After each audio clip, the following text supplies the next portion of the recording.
Doctor বলল এটা laser করাইতে হবে, বাট আমরা এই লেজার অপারেশনে এখন যাইতে চাইতেছি না। বৃহস্পতিবার বাসার থেকে বের হইলে রাস্তায় এত পরিমাণ জ্যাম থাকে, কতক্ষণ আর জ্যামের মধ্যে রাস্তায় বসে থাকতে ভালো লাগে। যেখানে আমরা বনশ্রীতে আধা ঘন্টার মধ্যে পৌঁছায় যাই, ওই দিন 1 ঘন্টা লেগে যাইতেছিল এই বনশ্রী যাইতে। অবশেষে আমাদের বাসায় পৌঁছাইলাম, আর পৌঁছানোর পরে দেখলাম আমাদের বাসার রাস্তা কাটা।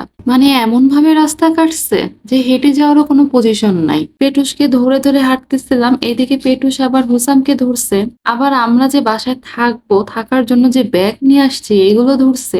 এইগুলো নিয়ে রাস্তা পার হয়ে বাসায় যাওয়া, কি যে বিপদে পড়ে গেছিলাম ওই দিন। যাই হোক, আমরা বাসায় ব্যাগ ট্যাগ রেখে তারপরে আমরা আবার বের হয়েছি হুসামকে ডাক্তার দেখানোর জন্য।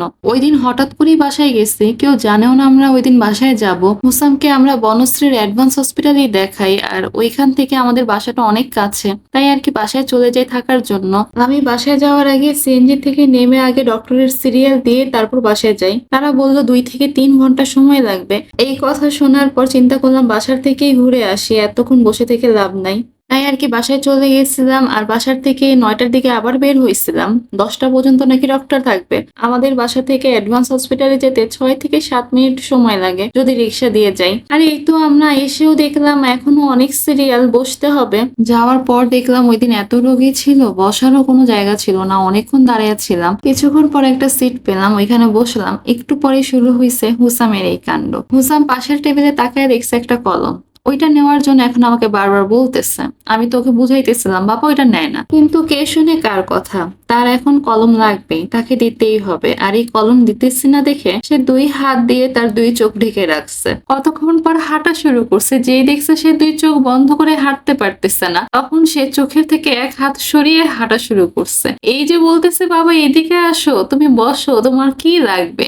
তার ওই কলমই লাগবে। এই টেবিলটার মধ্যে এই কলমটা দেখে তাকে ওইটা দেওয়া লাগবে। এখন তাকে দিতেছি না দেখে সে এতটা রাগ করছে। হুসামের জন্য ব্যাগের মধ্যে আমার সবকিছু রাখা লাগে। ওকে আমি চকলেট দিতেছি, চিপস দিতেছি না, ও এগুলো কিছুই নেবে না, ও কলম নেবে। কলমটাও আমার কিন্তু ব্যাগের মধ্যে রাখা লাগে। যাই হোক, হুসামকে নিয়ে ডক্টরের রুমে গেলাম। হুসামের একটা আঁচিল হয়েছে, কিছুদিন আগে একটা আঁচিল হয়েছিল কপালে, ওইটার জন্য একটা হোমিও মেডিসিন দিয়েছিল কপালে জাস্ট দিয়ে রাখার জন্য।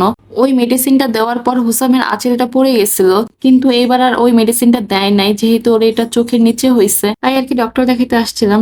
ডক্টর বললো এটা লেজার করাইতে হবে, বাট আমরা এই লেজার অপারেশনে এখন যাইতে চাইতেছি না, যেহেতু হুসাম অনেক ছোট আর এই বয়সে তো আমরা কোনো মতেই রাজি না। তাই আমাদেরকে ডক্টর বললো তাহলে একটা ভ্যাকসিন দিয়ে দেখেন, আগামী সপ্তাহে আপনারা আসেন, আসার পর একটা ভ্যাকসিন লিখে দেই, ওইটা দিয়ে দেখেন, যদি না পড়ে তাহলে কিন্তু লাস্ট অপশনই থাকবে লেজার করার জন্য।